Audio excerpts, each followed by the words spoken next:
Les gars, je voulais vous parler un peu plus sans montage, parce que je crois que j'ai réalisé quelque chose, surtout pour les gars qui n'ont pas beaucoup de filles dans leur vie, qui galèrent un peu en fait, et ils ont un blocage mental, et ils se posent la question, ben, je comprends pas ce qui va pas avec moi, ok je vais à la salle, ok je fais ci, je fais ça, je prends soin de moi, etc. Mais ça suffit pas, et avec les filles, il a toujours pas d'aisance, en fait il les met sur un piédestal, sans forcément s'en rendre compte. Et t'arrives pas à être toi-même avec les filles, t'arrives pas à les faire rire comme tu ferais rire tes potes. Et je crois que j'ai trouvé genre la solution à ça. Enfin, c'est une combinaison de plusieurs choses. En fait, ces gars-là, euh, quand ils sont un peu gênants avec les filles, parce que c'est ça leur problème, hein, c'est qu'ils n'arrivent pas à rentrer dans un jeu, à faire rire, à être imaginatifs parce qu'ils ont la pression, ils se sentent bloqués, réduits un peu de l'intérieur. Je sais pas comment l'expliquer, mais ils se contraignent eux-mêmes. Ils n'arrivent pas à laisser s'exprimer leur personnalité et ils sont gênants en fait.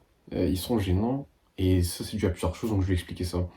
Déjà, je pense que la première chose qui est importante, c'est d'être complètement présent, d'être pleinement présent avec la fille. C'est-à-dire que t'as pas de pensées qui viennent te dire est-ce que je suis censé dire ça, est-ce que je suis censé faire ça, est-ce que est-ce que là je lui plais, est-ce que je suis assez confiant, est-ce que patati patata en fait. Être présent, c'est ne pas se poser de questions, être présent en fait, pleinement là, sans penser. Pour s'entraîner à ça, en fait, il faut méditer, faire de la méditation en fait, puisque tu t'entraînes à être présent. La méditation, c'est quoi? C'est te concentrer sur ta respiration, hein. Pour la plupart des gens, c'est ça. Et une fois que tu te rends compte que tu n'es plus concentré sur ta respiration et que tu penses à un truc et tout, bah, tu reviens sur ta respiration. Et ça, les gens, ils aiment bien dire que ça fait un peu comme une rep pour le cerveau, une répétition, tu vois, comme si tu étais de la muscu, comme si tu faisais du cœur. C'est un peu vrai. Et ça t'entraîne, en fait, à être pleinement présent et ne pas avoir de pensée, en fait. Et même quand tu commences à avoir une pensée un peu négative quand tu es avec une fille, tu vois, bah, tu reviens, tu dis bon, c'est qu'une pensée. Donc être présent, comme ça tu peux enfin ne pas te poser de questions et être toi-même. Ok. Aussi, il y a un deuxième souci, c'est le porno. Quand tu regardes du porno, bah, le problème c'est même pas que t'as pas assez de testostérone ou que t'as plus d'envie. Le problème c'est juste que ça te.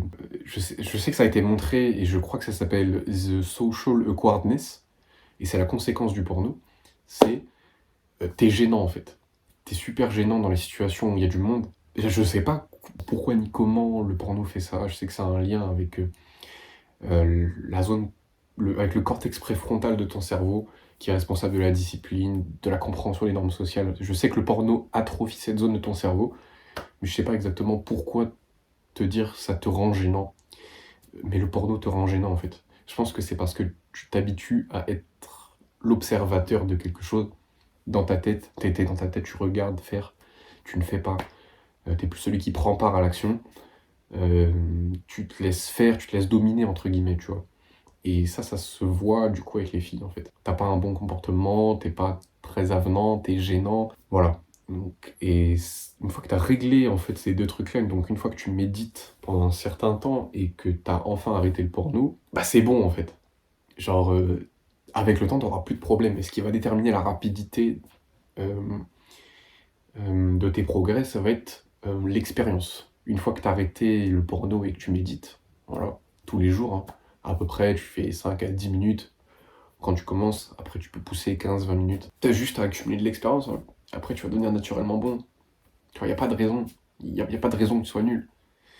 Et bien sûr, en parallèle de ça, il faut que tu aies ta vie en ordre. Si tu veux avoir plus de réussite et si tu veux avoir plus confiance. Voilà. Donc, c'est une vidéo assez courte, je voulais pas spécialement. Je peux peut-être donner mon exemple personnel. Euh, Quand j'ai commencé à voilà, méditer et que j'ai vraiment arrêté le porno, et ben la différence, alors c'est pas fait tout de suite, hein, c'est pas immédiat, c'est pas un remède magique, mais en plusieurs semaines, déjà à partir de quelques jours, mais au bout de plusieurs semaines vraiment, tu constates une différence, tu te dis ah ouais ok, là j'ai pas trop pensé, j'ai pas overthink comme ils disent en anglais, et c'est une bonne chose. Là j'étais naturel, là j'ai pas été gênant, j'ai fait rire et tout, et j'ai kiffé le moment. J'ai pas pensé à ci, à ça et tout. Et avec l'expérience, ça va mieux. Alors que, bah, quand tu le fais pas, c'est beaucoup plus dur et tu comprends pas pourquoi t'arrives pas à enfin, pourquoi t'arrives pas à être bon avec les filles en fait. Et ça, c'est personnellement ce que j'ai pu expérimenter pour être totalement honnête. Là, je parle de cette période-là, on était à peu près en novembre-décembre 2023. en début 2024, j'ai complètement tout fucked up. J'ai repris le porno, à regarder du porno, allez, 3, 4 fois, 5 fois par semaine. Pas une bonne habitude, j'ai quasiment arrêté la méditation. Il y avait toujours des jours où j'en faisais un peu, mais voilà, c'était plus comme avant. Je pouvais plus m'entraîner à la salle parce que j'étais blessé, bref, mauvaise période et tout. Et je l'ai remarqué tout de suite, hein. Bah, j'étais gênant en public, alors qu'avant je l'étais pas. Je faisais pas rire, je savais pas m'imposer, j'étais toujours dans ma tête, j'arrivais pas à profiter du moment. Maintenant ça va mieux parce que voilà, j'ai repris, je suis de nouveau dans cette démarche de développement personnel et tout. Et je remarque que sur le temps, voilà, je fais une petite aparté, hein, si ça t'intéresse pas, tu peux partir, je raconte ma vie. En mode, j'ai remarqué que sur le temps, bah, t'as des périodes où des fois, t'es bon dans le développement personnel, genre vraiment tu progresses et tout, et ensuite, t'arrêtes pendant un moment, tu sais pas trop pourquoi, dû à un mauvais événement, et tu reprends ensuite.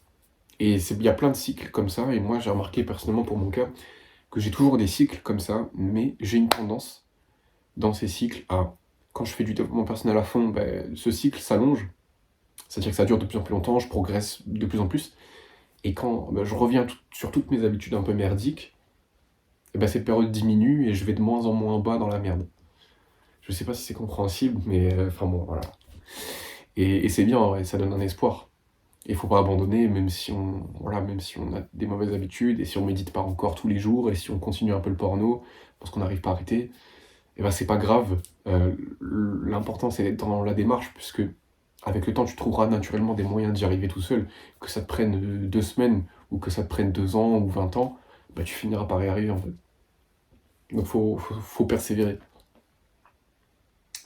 Bref, voilà, c'est tout ce que je voulais dire. Je vous souhaite, je vous souhaite que le meilleur. Je sais pas à quoi sert cette chaîne, mais bref, je vous souhaite que le meilleur. Bisous.